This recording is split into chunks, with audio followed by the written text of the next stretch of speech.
Hello, welcome. Thank you for joining us. I'm April Knight and you're watching News 2 Week in Review. Topping our stories tonight, almost all St. Croix schools opened last week, and according to education officials, they had to do only minor tweaks to make sure that things were running smoothly. 3 schools have not yet opened, but they will soon, according to the Education Department.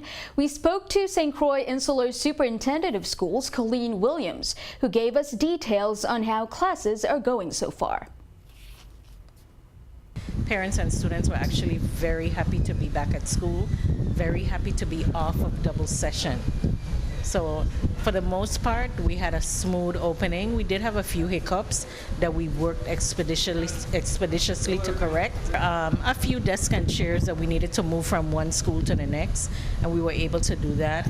We got some really great support from the Office of the Commissioner in terms of additional desks and chairs, and we were able to support those schools that made a request. Because we live in a tropical climate, we're going to be experiencing rain from time to time, so we need to ensure that our site coordinators at our various schools under the Division of Maintenance pay close attention to the roof structures in our facilities, as well as air conditioning units, and of course the upkeep of the entire compound to ensure that there, in the event of a storm, there are no flying objects that could damage repairs that we've already made. We're actually looking at 3 schools that are currently not open to our students in the district.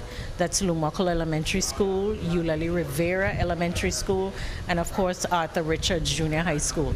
Right now we're very confident that on September 17th that we will be able to bring back on Lumokole Elementary Schools, and I have to say hats off to the administration and the teachers, faculty and staff, as well as our custodian workers in the district who have supported getting Lumokole back online. As for Eulalie R. Rivera, they're in the pipeline to be up and coming, the next school to be coming online really soon.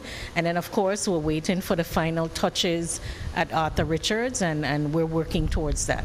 In terms of preparations for the 17th, we've done the necessary cleaning. We've done cleaning in all classrooms, in all common areas, and we're excited about getting everybody back to where they need to be.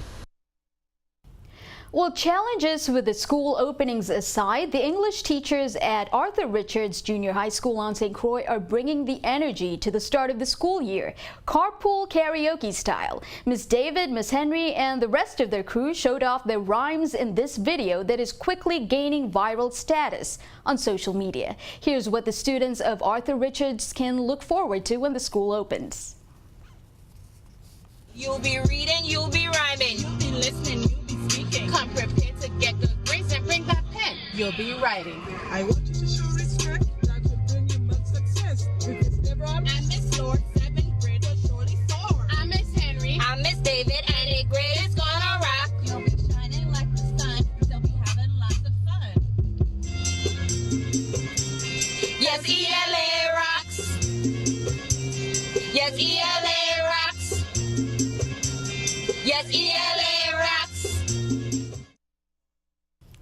There you go. A landmark announcement on Tuesday. At least 1,700 high school graduates have the opportunity to attend the University of the Virgin Islands tuition-free.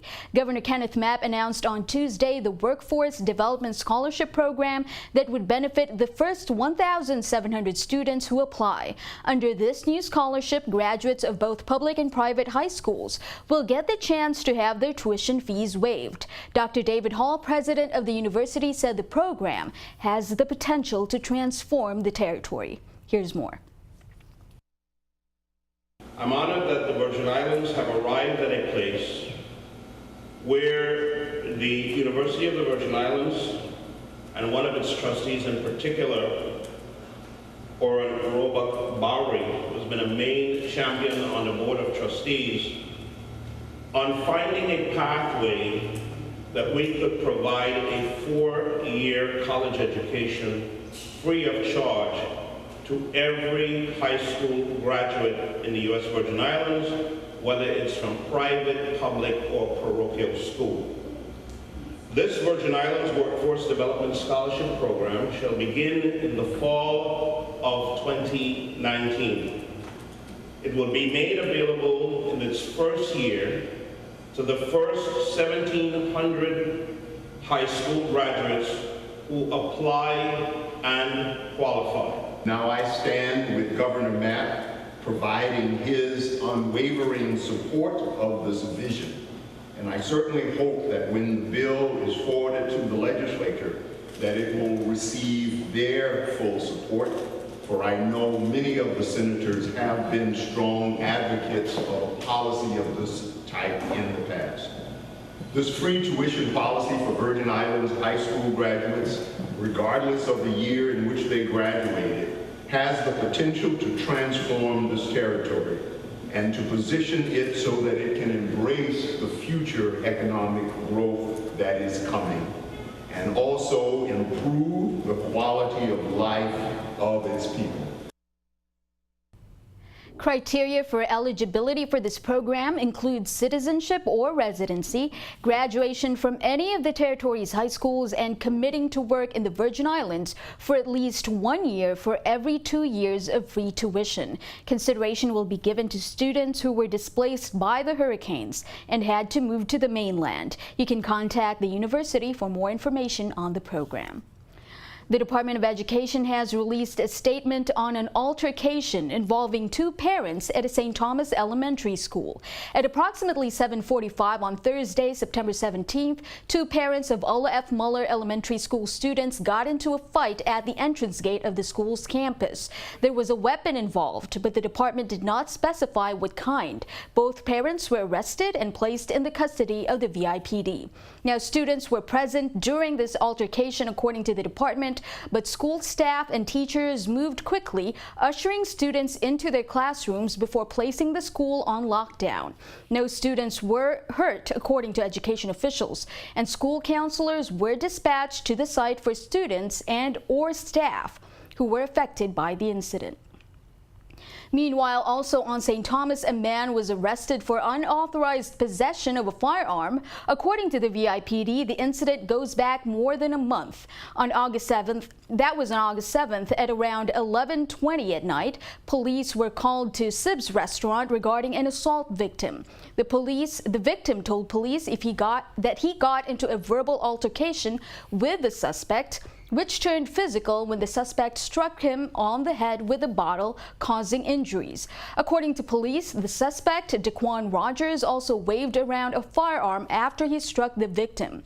This Wednesday, September 12th, Rogers, 24 years old, was arrested and charged with third-degree assault and unauthorized possession of a weapon. Bail was set at $25,000. He was remanded to the Bureau of Corrections. And then again on St. Thomas on Wednesday, Criminal Investigation Bureau officers, along with units from the Special Operations Bureau, made an arrest at Contant Knolls. A firearm and a lot of ammunition were found inside a residence. They arrested Sakeem Lewis, 24 years old, and charged him with constructive possession of a firearm and unauthorized possession of ammunition. Lewis was unable to post the $25,000 bail. He was turned over to the Bureau of Corrections as he waits for his advice of rights hearing. Coming up next, an episode of a Caribbean-focused series by an acclaimed Virgin Islander. Plus, an update on hurricane recovery efforts by VIA and LCCN on St. John. That's coming up next.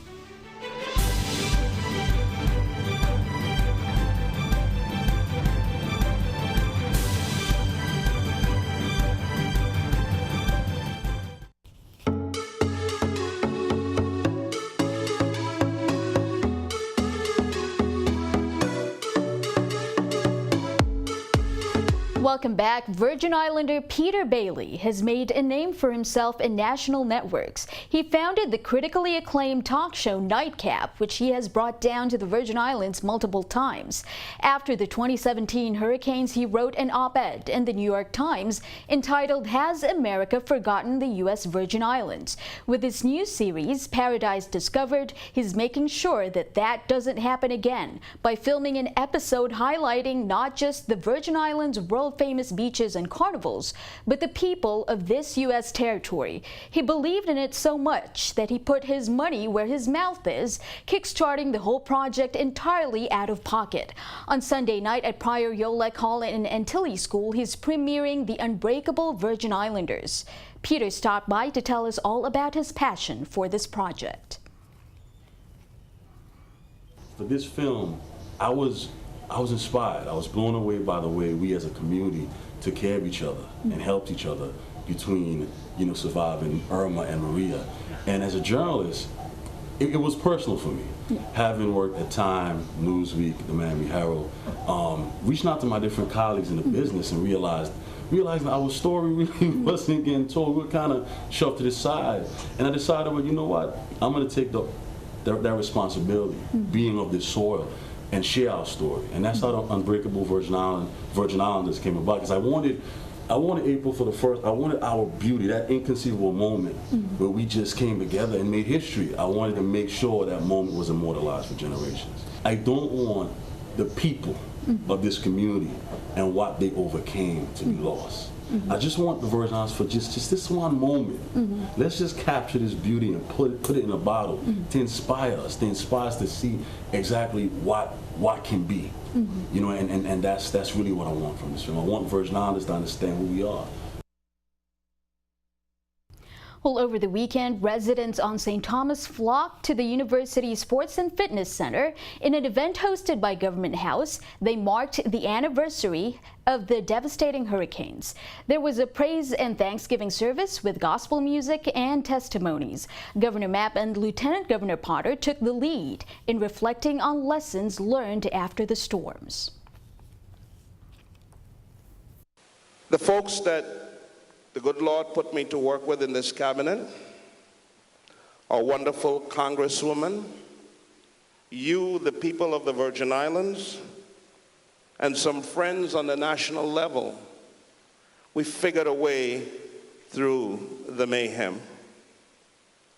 We figured a way to rebuild our territory and to get the resources that we need and the help that we need, that we could almost take a disaster and turn it into opportunity.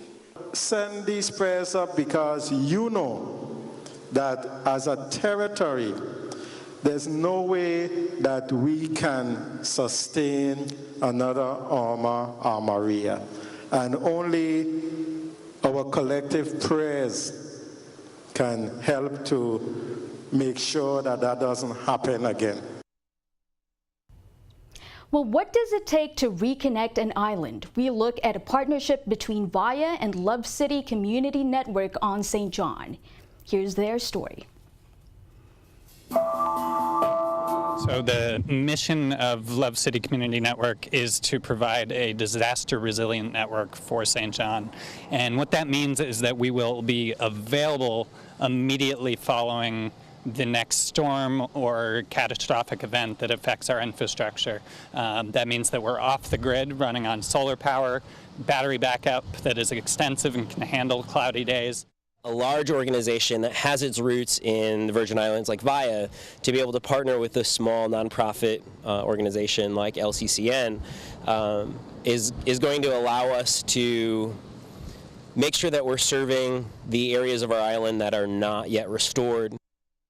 It's great to be able to rely on folks at VIA for us to be able to serve the rest of St. John as we work tirelessly for full restoration. One of the things that really motivated me was seeing the VIA crews out there from day one. Character is how you deal with things when things aren't necessarily going your way, and this year showed me that VIA has character. The guys in St. John, we came to work at 7 o'clock in the morning and left at 7 o'clock at night sometimes. Sometimes we are at 8 o'clock at night. You know, some days would be like Groundhog Day. You start all over from yesterday, all over again doing stuff. Yeah. These guys right here, none of that would be possible. These are the linemen that make St. John, and I mean these guys were out here from the time the storm broke. And like I said, they weren't just working on our network; they were working, helping the community. And as soon as we were able to see a clear path, once it was said, they executed. Yep. What we saw with VIA was incredible.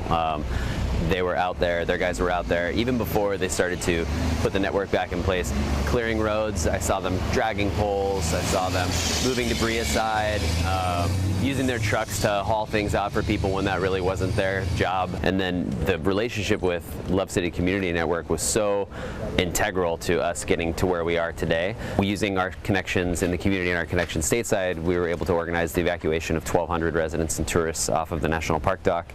We'll fix a fiber in the morning, and by 3 o'clock in the afternoon, it's cut again by someone clearing bushes or something like that. I mean, it's frustrating, but you can't really get upset because everyone's trying to pitch in and help and secure stuff. We have 375 employees, but these 375 employees went through the same ordeals and the same problems as all the people in the islands. They had the same problems as everybody else: no water at home, no electricity at home, no food at home. And they didn't care about that. They worked around it. We helped as much as we could, but at the end of the day, they were there to work for you, for this community and these islands. You know, we're better technicians, we're better linemen, we're better employees, we're better neighbors. We're a stronger community because of what we had to go through. VIA is the parent company of TV2. Turning our attention overseas, we're looking at Antigua and Barbuda, where the government is one step closer to establishing the 4th landed campus of the University of the West Indies. Officials from UWI were there to carry out feasibility studies on the project. They outlined their plans to the Antigua and Barbuda cabinet recently. Amar Sayers of ABS News filed this report.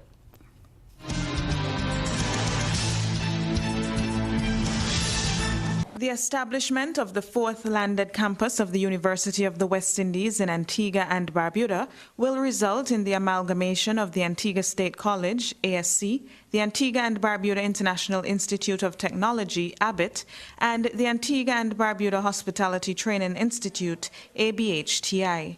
The university officials are currently conducting feasibility studies on infrastructure, technology, and information systems.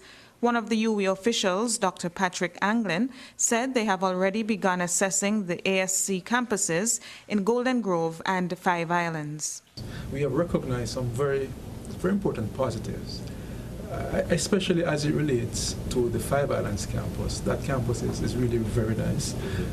I think there is a lot of potential there, and a lot of the services that we would like to offer as a university would probably be purpose fit for that particular campus. He noted that no conclusions have been made at this stage because a more detailed assessment will be made.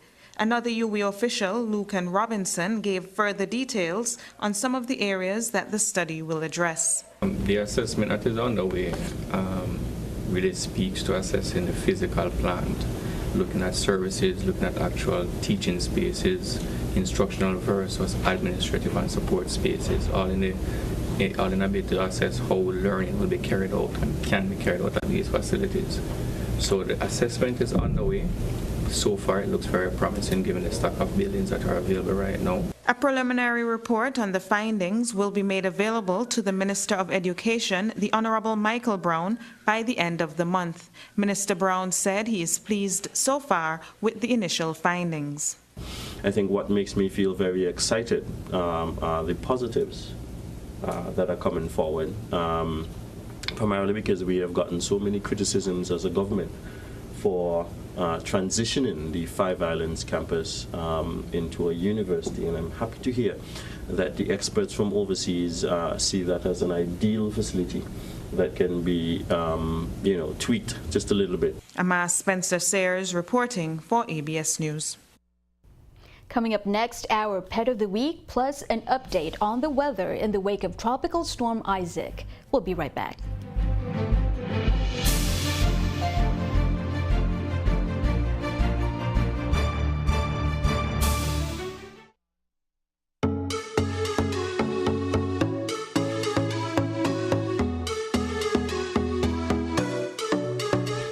Welcome back. Time to get to know our pet of the week. We stopped by the Humane Society of St. Thomas this week and met the sweet, ordinary-looking canine who turned out to be extraordinarily affectionate. Donna Nemeth, the Director of Operations at Humane Society, took some time to tell us all about our pet of the week, Rose.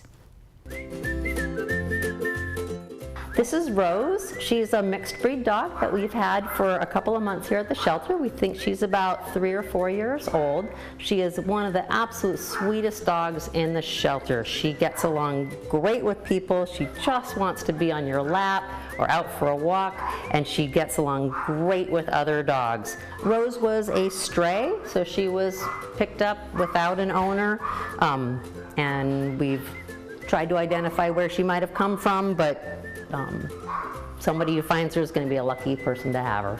She's got a little bit of energy and interest in cats, so she should be careful about what kind of cats are in the home that she joins, but she would be a wonderful family dog, or a dog for an active group of people, or a dog that just wants to go out to the beach with you, or a dog that just wants to be a couch potato. She's just an all-around good girl.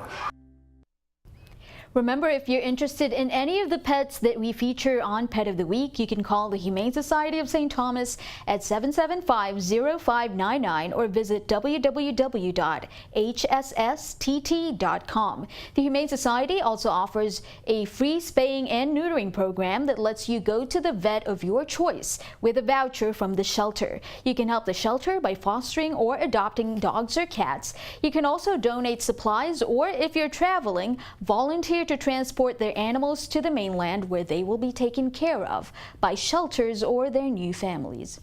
Speaking of pets, the Virgin Islands Territorial Emergency Management Agency, or VITEMA, is urging residents who own pets or animals to take precautions as we navigate the peak of the hurricane season. Here's more from VITEMA. To ensure that you have plenty of water and plenty of food for your pets. We're still working on our pet plan on how we will shelter them. Ensure that, especially your dogs and your cats, that you have their tags on them. And when it comes to animals that's tied, like horses or goats and so forth, do not tie them. You need to loose them so that they can run wild. They'll come back home. Meanwhile, we continue to track Tropical Storm Isaac, which passed south of St. Croix on Thursday night. Here's a look at how that will impact the weather in the next several days. Good evening. We were looking at a lot of rain to continue and the possibility for thunderstorms tonight here across the Virgin Islands. We can see on the map Isaac still pressing its way to the west, but those backup bands still bringing us some moisture in towards the leewards as well as Virgin Islands. Puerto Rico also going to be looking at some rainfall. So something to keep in mind with Isaac, it is weakening and it will continue to press its way towards the west early week, hopefully losing most of its energy, becoming a tropical low and even potentially just another tropical wave as it moves westward. As for us, that means improvements into your extended forecast. It might not seem that way right now because we have been pretty wet and we're continuing to look at wet weather. In fact, our forecast says spotty showers, but I anticipate to be looking at more moisture for tonight. Once again, possibility for some thunderstorms before the midnight hour and then cooling down to 79 degrees. As we head into tomorrow, showers and thunderstorms for St. John cannot be ruled out, topping off at 86,